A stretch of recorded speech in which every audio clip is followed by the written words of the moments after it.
বাংলাদেশে হিন্দু ধর্মাবলম্বীদের উপর হামলার প্রতিবাদে ঘাটালে বিক্ষোভ সমাবেশ অনুষ্ঠিত।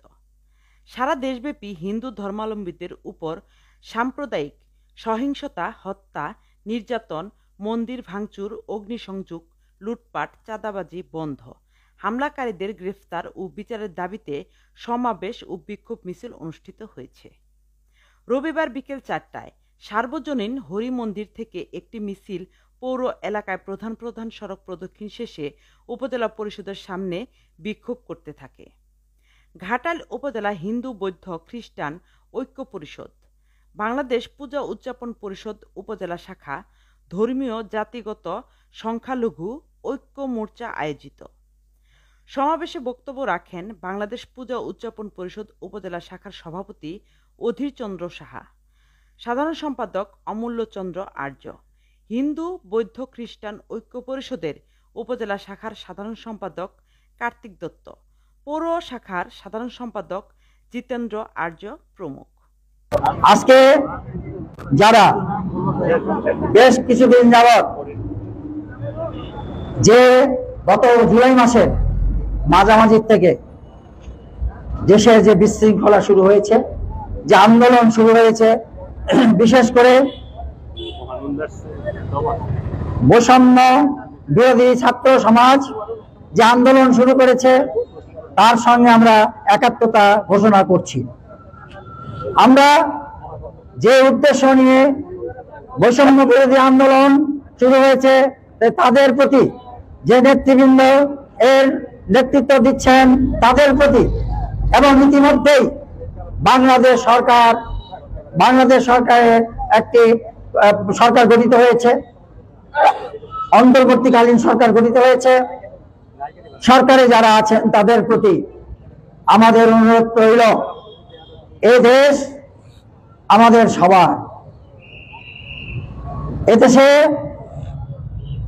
সেই শত শত বৎসর, হাজার বৎসর পূর্বের থেকে যে ধর্মীয় সম্প্রীতি নিয়ে আমরা বসবাস করছি, হিন্দু মুসলিম বৌদ্ধ খ্রিস্টান, আমরা ধারাবাহিকতায় আজ পর্যন্ত আমরা সেই ধারাবাহিকতা রক্ষা করে চলছি।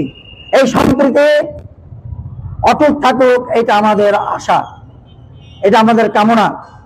কিন্তু অত্যন্ত দুঃখের সঙ্গে লক্ষ্য করি, যখনই কোনো সরকার পরিবর্তন হয়, তখন এক শ্রেণীর লোক, লুটেরা, চাঁদাবাজি, লুটতরাজ, হত্যা, ধর্ষণ ইত্যাদিতে মেতে ওঠে।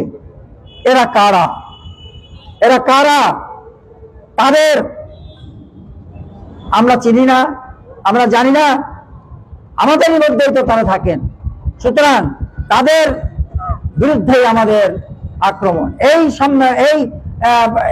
এই যে সমাবেশ চলছে, এই যে আমাদের বৈষম্য বিরোধী আন্দোলন, সেই আন্দোলনে কেন আমরা সনাতন ধর্মীরা আমরা আক্রান্ত হব? তার দায় দায়িত্ব কার? আমাদের কি অপরাধ?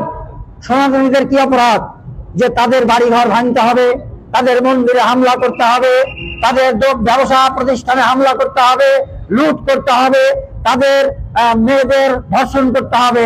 এটা কোন সভ্যতা? কোথায় আমরা বাস করি? আমার প্রশ্ন প্রশাসনের কাছে, আমার প্রশ্ন দেশবাসীর কাছে, যে সম্প্রীতি নিয়ে আমরা এখানে বসবাস করছি, সেই সম্প্রীতি যেন অটুট থাকে, আপনারা তার জন্য সজাগ হন। ইতিমধ্যেই দেশের ডাকাতি শুরু হয়েছে, বিভিন্ন জায়গায় ডাকাতি হচ্ছে। পুলিশ প্রশাসন হাত গুটিয়ে রেখেছেন। ইতিমধ্যে সেনাবাহিনী এসেছে, সেনাবাহিনীর কাজ তারা করছেন। আমরা তাদের কাছে অনুরোধ করব, এই দেশ সকলের, 17 কোটি মানুষের এই দেশ, এই দেশকে, দেশের শান্তি রক্ষার দায়িত্ব যাদের উপর আছে, প্রশাসনের উপর আছে, পুলিশ প্রশাসনের উপর আছে, সেনাবাহিনীর উপর আছে। আপনারা আপনাদের দায়িত্ব যথাযথ পালন করে দেশবাসীকে শান্তিতে থাকতে দিন।